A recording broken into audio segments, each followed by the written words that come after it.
अस्सलाम वालेकुम रहमतुल्लाहि व बरकातहू। दोस्तों, मैं राजा कैसर और आप देख रहे हैं मेरा यूट्यूब चैनल। जैसा कि आप सभी लोग जानते हैं कि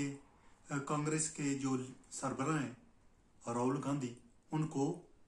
उनकी जो सीट है लोकसभा की उससे नायल कर दिया गया है। कल उनको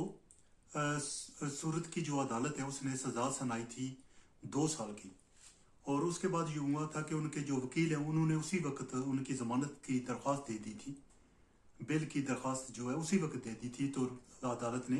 उनकी जो बेल है, वो जो ज़मानत है, वो मंजूर कर ली थी। लेकिन आज अदालत ने जो लोकसभा में गवर्नमेंट ने, जो बीजेपी की गवर्नमेंट है, उसने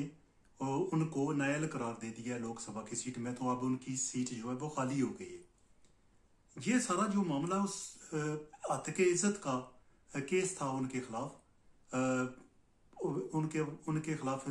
कि जो इस तरह बना था कि उन्होंने कि 2019 में ये कहा था कि जो जितने भी चोर, ये कैसे हो सकता है कि जितने भी चोर हैं उनके साथ मोदी लगा हुआ है या उनका सरनेम जो है वो मोदी है। और उसके बाद ये हुआ था कि जो गुजरात के एमपी हैं उन्होंने उस राहुल गांधी के खिलाफ हत्या का दावा कर दिया था, और उसका नतीजा ये निकला है कि सूरत की जो कोर्ट है उसने यस्टरडे को ये फैसला सुनाया था कि उनको 2 साल की सज़ा दी जाती है, जिसमें उनको वो बेल मिल गई थी। अब ये सारा मामला, मैं ज़ाती तौर पर राहुल गांधी के की हमायत का बंदा हूँ, यानी कि वो मेरे बहुत ज़्यादा फेवरेट हैं। मैं सच्ची बात, उनके असूल, उनकी वज़ादारी, उनकी बातें मुझे बहुत पसंद है। और मैं सच्ची बात यह है कि मैं हमेशा ये इस बात का कायल रहा हूँ कि अगर वो राहुल गांधी इंडिया के प्राइम मिनिस्टर बन जाते हैं तो मेरा ख्याल है ये दोनों ममालिक के लिए, पाकिस्तान और इंडिया के लिए, दोनों के लिए सही होगा, क्योंकि वो बहुत ही सख्त किस्म का रवैया रखने वाले शख्स नहीं है। जैसे उनके वालिद किया करते थे राजीव गांधी, या उनकी दादी जो इंदिरा गांधी, वो दोनों का रवैया जो है या एटीट्यूड था वो बस सख्त जारियाना किस्म का था। लेकिन जो राहुल गांधी है उनका इस तरह का तर्ज अमल नहीं है। वो पढ़े लिखे हैं और वो बहुत ही समझदार हैं। लेकिन मेरा ख्याल ये कि जो बातें कर जाते हैं, जिसके मैं ख़िलाफ़ हूँ, अभी मैं जिसके बारे में बात करने लगा हूँ, जिस चीज़ के मैं ख़िलाफ़ हूँ, वो उनका ये तर्ज अमल है बयानबाजी करना। मैं हमेशा इस बात का प्रचार करता आया हूँ कि जब भी हम किसी सियासत में भी अब जब हूँ हम, तो हमने अगले को अलीफ समझना है, ठीक है जी, उसको अपना ज़ाती दुश्मन नहीं समझना, और उसके बारे में बातें ऐसी नहीं करनी कि कल कला अगर वही बातें वो आपके बारे में करे तो फिर आपको अच्छी ना लगे। तो मेरा ख्याल ये नहीं कहूँ उनकी मैं हमायती होने के बावजूद, और मेरे वो बहुत फेवरेट हैं, मैं उनको बहुत चाहता हूँ और उनकी बातें बहुत पसंद करता हूँ, इसके बावजूद मुझको उनको ये तर्ज गुफ्तगू जो है वो कभी कभी पसंद नहीं आता, कि वो कभी कभी बातें करते हुए बहक जाते हैं और वो कुछ ऐसी बातें कर देते हैं जिसका मेरा ख्याल है शाखसाना यही नतीजा निकला है कि उनको ये सज़ा हुई है और उनकी सीट खाली हो गई है। चाहे ये कि मैं सोच रहा हूँ कि मेरा ख्याल है क्योंकि उनकी मकबूलियत का ग्राफ जो है वो इंडिया में बहुत ही ज़्यादा नहीं है। यानी कि आपको पता है कि जब से बीजेपी की गवर्नमेंट आई है, किसी जगह भी कांग्रेस किस खातिर खा कामयाबी हासिल नहीं कर सकी। तो मेरा ख्याल है ये बात है शायद उनके लिए in long run, in the mean time, तो मुझे नहीं पता कि जनरल इलेक्शन में वो इलेक्शन लड़ सकेंगे कि नहीं। यानी कि उन पर कदगन जो है वो तब तक रहेगी, उनको लंबी सजा जो दी जाती है वो उनको बैन कब तक रहेगा उन पर। लेकिन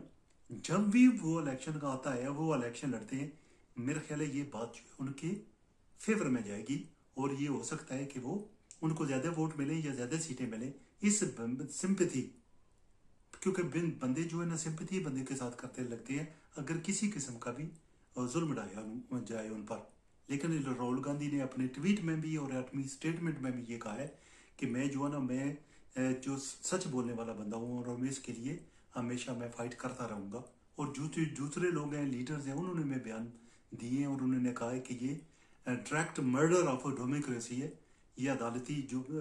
ये मेरा ख्याल है ये इस तरह नहीं होना चाहिए था कि किसी लीडर को भी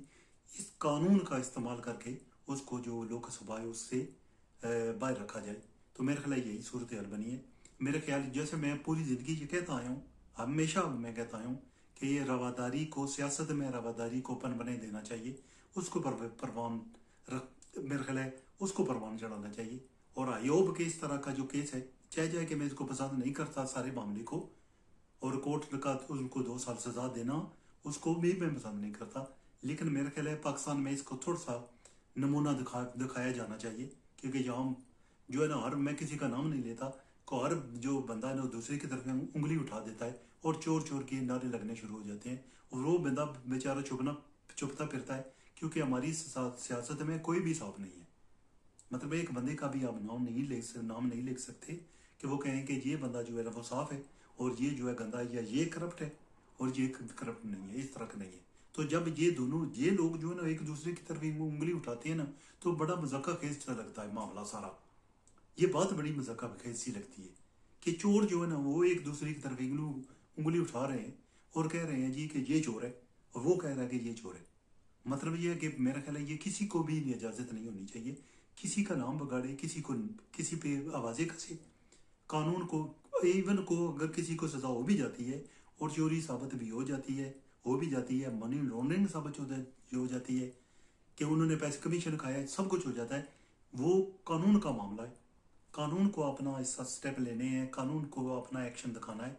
किसी और बंदे का कोई काम नहीं है कि उन पे आवाजें कसे, उनका चोर चोर लेकर नाम कहे और उनकी जिंदगी अजीरन कर दे। और फिर चोर जो ने सारे चोर 10-20 चोर इकट्ठे हैं और एक दूसरे को कह रहे हैं कि आप चोर हो।